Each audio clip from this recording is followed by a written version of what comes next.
hair done. And by the way, so cute. But watch at the elf. I'm getting with baby wear. Begin to direct you, you begin to fix. It was Every single year, I feel like the internet introduces me to a version of childhood that I did not grow up with. Back to school hair, it consisted of beads, barrettes, ponytails, and if your mom was feeling fancy, she might put your hair in a wrap. She might press your hair if she was feeling fancy. Now in 2026, back to school hair consists of sew-ins, frontal ponytails, color hair, long acrylic nails, crop tops, lashes, bust down, the entire appointment. But when we were going to school, that just wasn't a thing. Recently, a 7-year-old girl went viral for a frontal ponytail and a full acrylic set. It was her first day of the first grade, I believe. People were just in an uproar, and I'm just like, it can't be that bad. So I went on her TikTok because I initially seen the post on Threads, and I was like, wow, we're really doing this at the age of 7 years old. She has a full wig on with a 30-inch ponytail. And I just had one question. How did we get here? Because when I was growing up, it wasn't a thing. Like frontal ponytails, wigs were seen as adults. Like only adults wore wigs, only adults did frontals. Like a wig on a child, you would get bullied, you would get picked on if you wore a wig to school. So the fact that kids are wearing wigs to school in 2026 before they fully know how to say their ABCs is insane to me. This is the original video of the little girl in the car on her way to school, being expressive, being animated, being a child, just singing along. And when I clicked on the comments, they were split. A lot of people were saying, oh, I have a 15-year-old and my daughter would never wear a frontal ponytail. I must be doing something wrong. Somebody said all she needs is the keys to an apartment. Somebody said she's missing veneers. All she needs is veneers and she'll be on her way.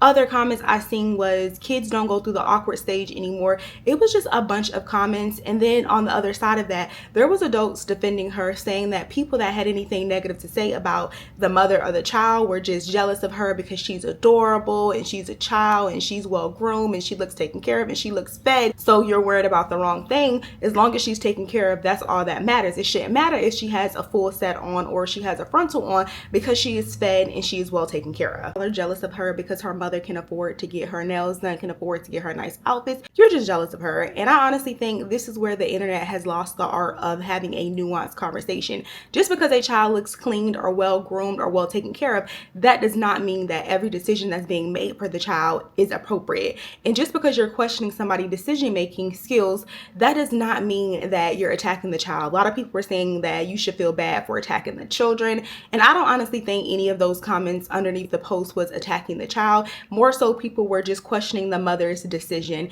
And before we get into this commentary, I do want to say I don't like when people call little girls grown, because she's not grown, she's 7. Just because a child is loud, animated, expressive, have a bubbly personality, that does not mean that they're grown. They're a child and they're just being expressive. Little girls as grown are hot anytime these conversations come up, especially Black girls, because there's actual research called adultification bias that states that Black girls are perceived as more grown or mature, or they don't need to be nurtured as much as their white counterparts just because they're Black.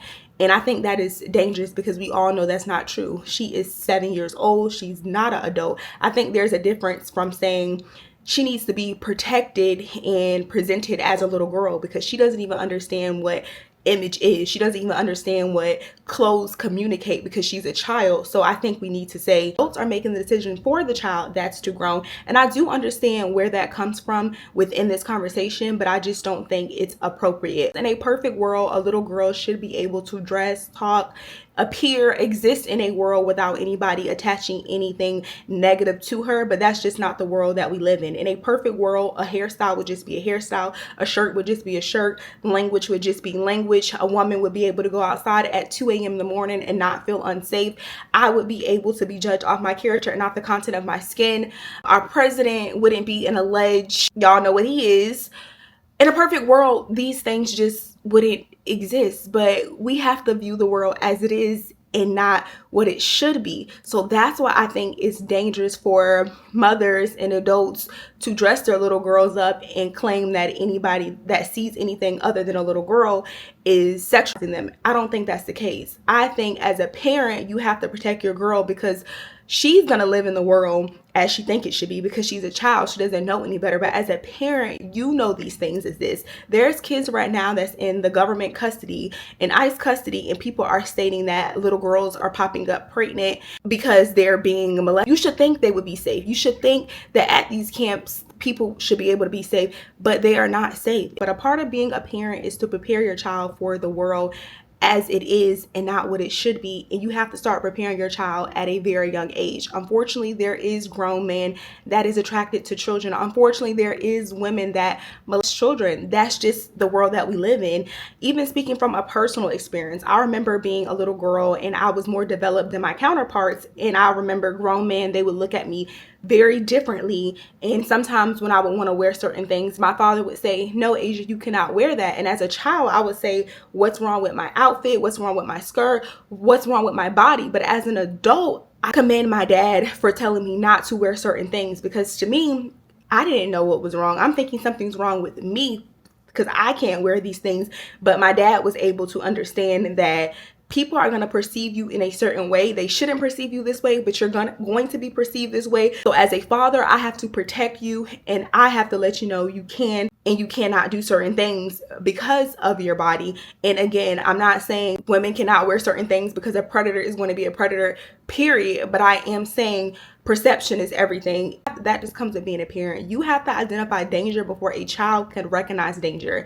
And another topic that I kind of want to touch on is, what is this teaching young girls?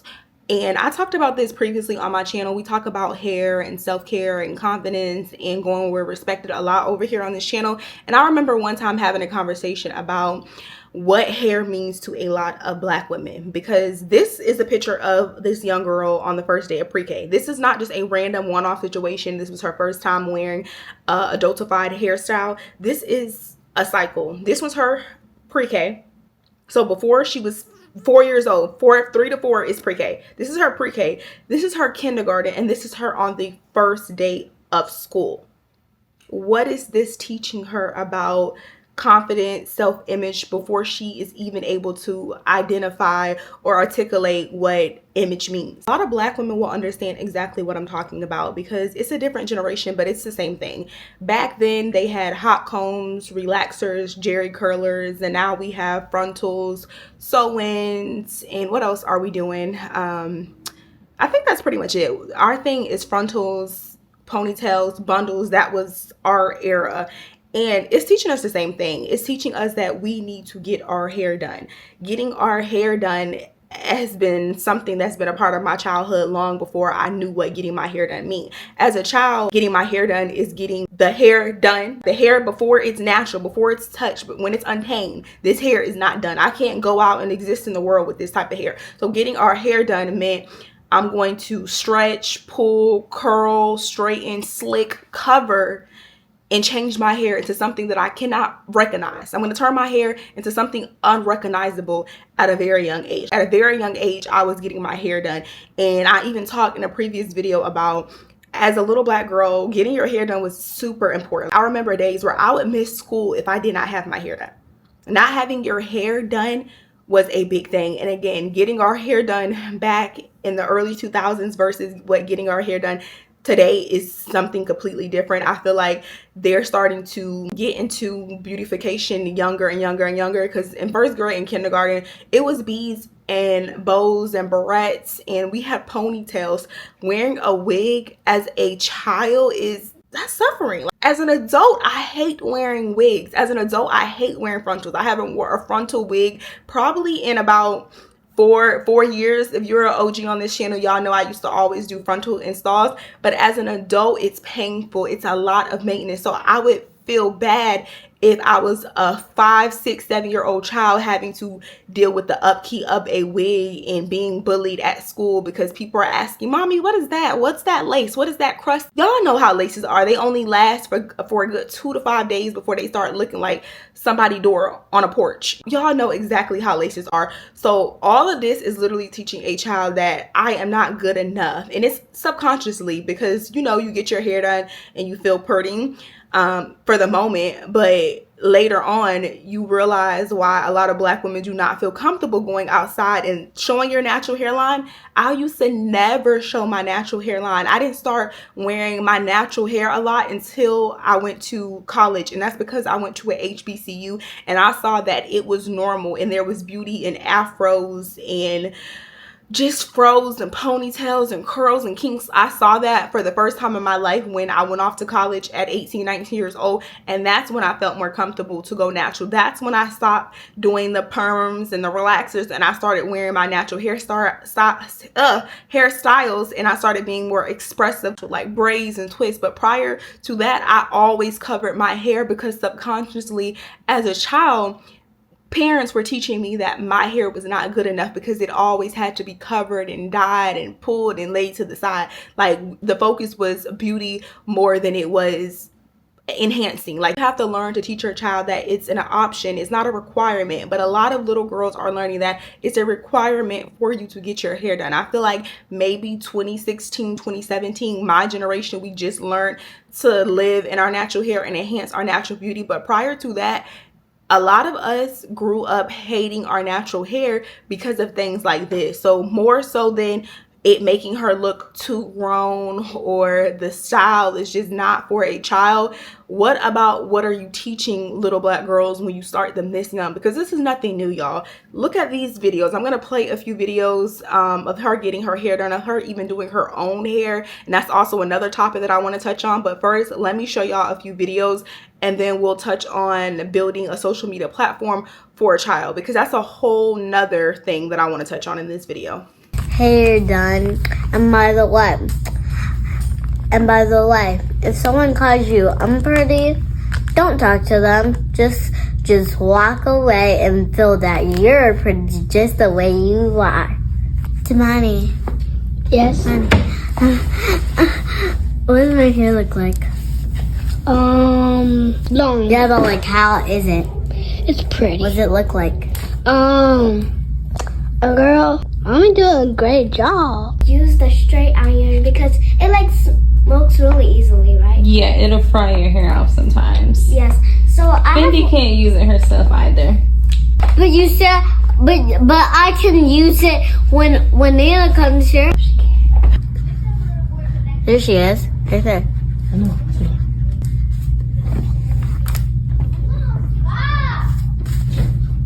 That is so funny.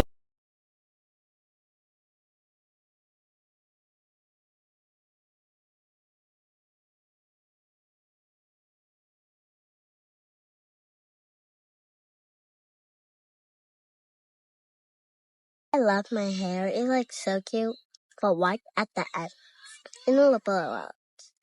So first we just had to get my hair like we just had to get my hair activated real quick because that's how it's went. So I just had to get it straight, but at the end it's gonna be laid. It's laid. So watch at the end. But I'm not done yet. So I like my hair, and look, that is how I'm just feeling myself. My name is Cindy. Today feeling myself. And that's how I'm been getting with Baby Well. I'm gonna be a baby so bad. And this is the front one. I love my hair. You keep me coming for you. My type as a bear. Before I even knew her name, And that's a bear. You felt like yeah. Now hold the calf. Yeah. Good job. You know all about this. Okay, hold right here, baby.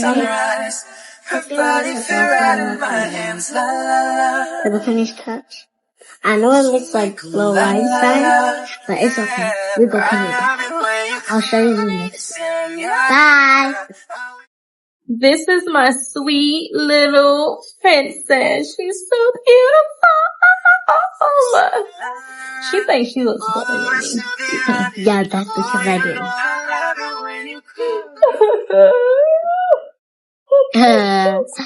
This is my sweet little mommy. Hi. My name is Shantae. My name is Shantae. Sometimes I don't listen. Sometimes I don't listen. So you're gonna have to start calling the police.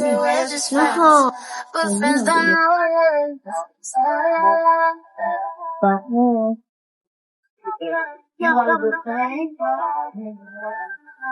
Hi guys, it's your girlfriend. Imagine her growing up and reading all of these nasty comments of things that people have said about her on the internet. And I know people are going to say, oh, well, people shouldn't leave rude comments. We should focus on the people leaving mean comments. But they are, and they will, because again, that is not the world that we live in.